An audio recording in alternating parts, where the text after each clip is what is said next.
सलग 4 दिवस झालेला मुसळधार पाऊस आणि इसापूर धरणातून सोडलेल्या पाण्यामुळे यवतमाळच्या पुसद तालुक्यातील गौळ बुद्रुक, जगापूर, देवगव्हाण या गावातील पिकांचे अतोनात नुकसान झाले। शेतकऱ्यांचा संपूर्ण खरीप हंगाम वाया गेला। शेकडो हेक्टरवरील सोयाबीन, तूर, उडीद, मूग, भाजीपाला, वर्गीय पिके सडून गेली असून ऊस जमीनदोस्त झाला आहे।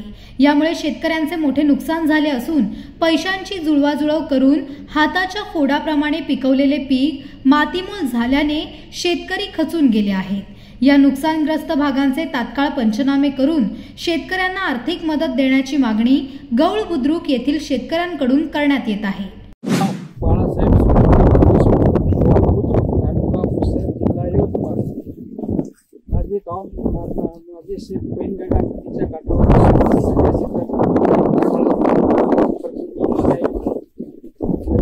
इसापूर धरणाची पाणी अतिवृष्टी जास्त झाल्यामुळे माझ्या शेताची पूर्ण पीक वाहून गेलेली आहे।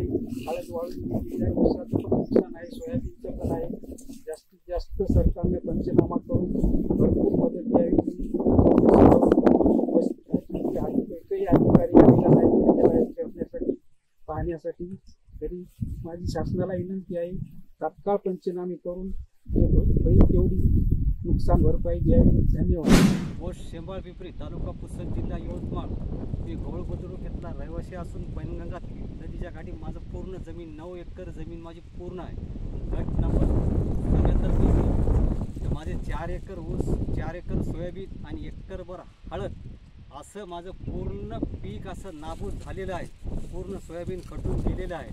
हळद पण माझी पूर्ण पुढीवर येऊन बसलेली आहे। आणखी कोणीही योग्य ती दखल घेतली नाही व कोणी पंचनामा पण माझ्या जमिनीचा आणखी पण झालेला नाही।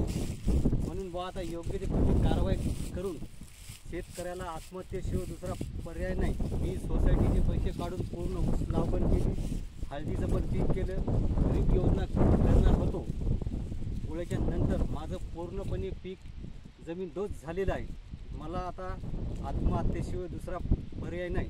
योग्य ते सरकारने व गव्हर्नमेंटने योग्य ती कारवाई करून शेतकऱ्यांना पुनर्वसन करण्यासाठी योग्य ते मोबदला देऊन पुढच्या पिकासाठी मदत करावी एवढीच आमची विनंती आहे।